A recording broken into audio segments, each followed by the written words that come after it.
क्या आपको लगता है कि 2000 डिग्री सेल्सियस की गर्मी एक मिसाइल का दुश्मन है? असल में यही हीट इंडिया की हाइपरसोनिक मिसाइल्स का सबसे बड़ा मास्क बनने वाली है। हम बात कर रहे हैं हाइपरसोनिक स्पीड की, यानी मैक 5 से तेज ऑलमोस्ट 6000 किलोमीटर पर आवर। इस स्पीड पर दिल्ली से मुंबई सिर्फ 10 to 12 मिनट्स का रास्ता है। लेकिन इतनी स्पीड पर फिजिक्स चेंज हो जाती है। जब हवा मिसाइल से टकराती है तो फ्रिक्शन की वजह से टेम्परेचर 2000 डिग्री सेल्सियस तक पहुंच जाता है। ये इतना हॉट है कि लोहा भी उबलने लगेगा। इस हीट को झेलने के लिए DRDO यूज करता है कार्बन कार्बन कॉम्पोजिट्स और स्पेशल सेरामिक मटेरियल्स।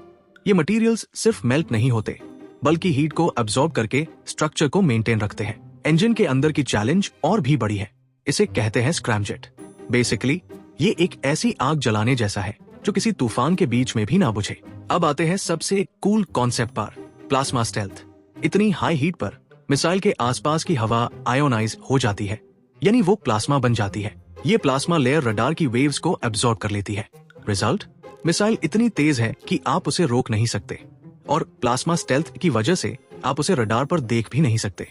इंडिया दुनिया के उन चुनिंदा 4 to 5 देशों में से एक है जिसने ये टेक्नोलॉजी सक्सेसफुली टेस्ट की है।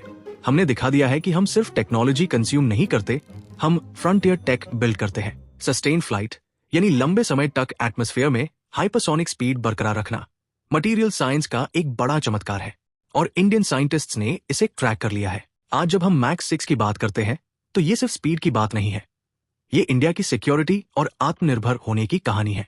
अगली बार जब आप आसमान में कोई चमकती लकीर देखे, याद रखना वो शायद सिर्फ एक तारा नहीं, हमारा गर्व हो सकता है। ऐसी ही अनोखी इंजीनियरिंग के लिए सब्सक्राइब करें वर्ल्ड टेक्नोलॉजी इनसाइट को।